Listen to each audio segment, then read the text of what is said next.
আওয়ামী লীগের সাথে কোনো আপাত নেই।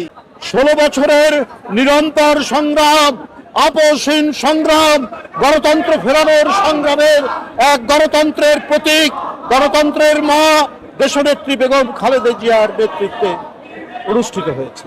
বন্ধুরা আমার, তার উপর নিপীড়ন, নির্যাতন, কারা নির্যাতন, একের পর এক বিভৎস নিপীড়ন নির্যাতনের মাধ্যমে পর্যুদস্ত করার চেষ্টা করা হয়েছে।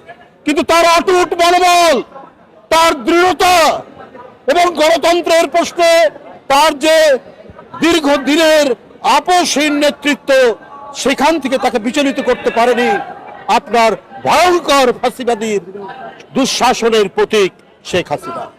বন্ধুরা, তাকে কারাগারে নিয়ে যাওয়ার পর দলের ভারপ্রাপ্ত চেয়ারম্যান নেতৃত্ব দিয়েছেন। তিনি সারা দেশকে সুসংগঠিত করেছেন জাতীয়তাবাদের পতাকা তলে, এবং এই রক্তপিপাসু শেখ হাসিনাকে পরাজিত করতে, পতন করতে তিনি যে পটভূমি রচনা করে তরুণদেরকে উদ্বুদ্ধ করে রাজপথে নামিয়েছেন, এইটা ইতিহাসের পাতায় উজ্জ্বল হয়ে থাকবে। বন্ধুরা আমার, আমরা আজও বহু ধরনের ষড়যন্ত্র চক্রান্ত, বহু ধরনের নীল নকশা, বহু মাস্টার প্ল্যান এখনো শেষ হয়নি।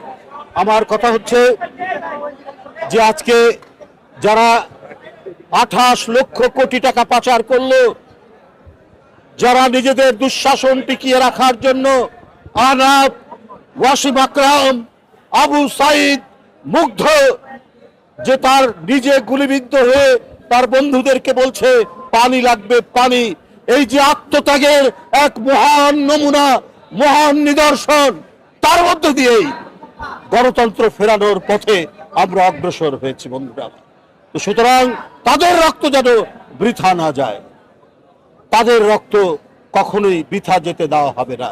আজকে যদি বর্তমান অন্তর্বর্তীকালীন সরকার, যার প্রতি সকল গণতান্ত্রিক শক্তি সমর্থন জানিয়েছেন, তারা যদি আজকে আরো বেশি দক্ষতা প্রদর্শন করতেন, তাহলে নিউ ইয়র্কে যে ঘটনাটি ঘটেছে, সেখানে ফ্যাসিবাদের দোসররা যে কর্মকাণ্ড করেছে, এটা সাহস হতো না।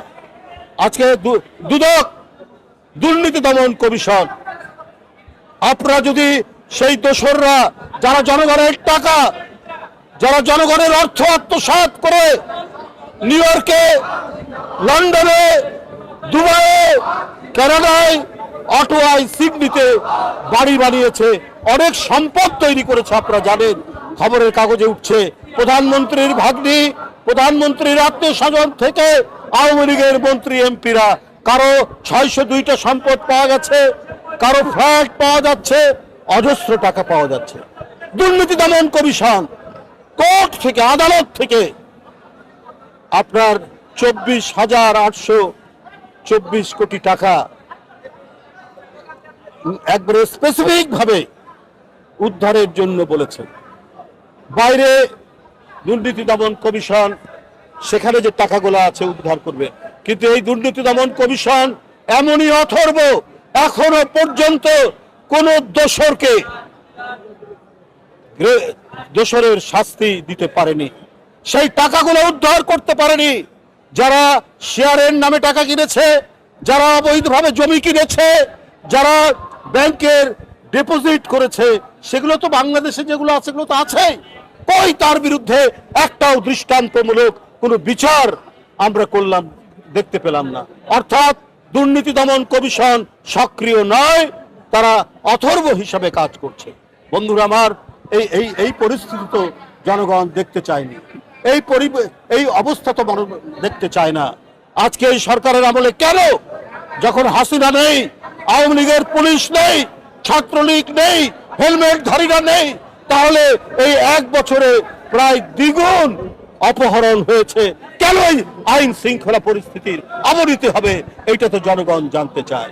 আপনাদের প্রতি জনগণ এবং রাজনৈতিক দলদের আস্থা আছে, আস্থা থাকার পরেও আপনারা কেন দক্ষতার সাথে, দ্রুততার সাথে, ক্ষিপ্র গতিতে পদক্ষেপ গ্রহণ করতে পারছেন না বলে আজকে বিভিন্ন জায়গায় দোসরদের প্রেতাত্মারা তারা নামার সুযোগ পাচ্ছে, এবং বিদেশেও তারা বিভিন্ন ধরনের অপকর্ম করছে। বন্ধুরা আমার, এই ধরনের নৃশংস সরকার তার কি আপনারা প্রত্যাবর্তন চান?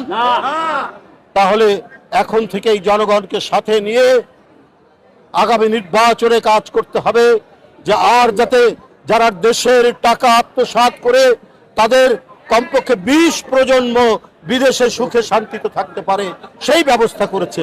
ওই লুটেরাদের, ওই টাকা পাচারকারীদের, ওই ব্যাংক হরিলুটকারীদের যেন প্রত্যাবর্তন না হয়।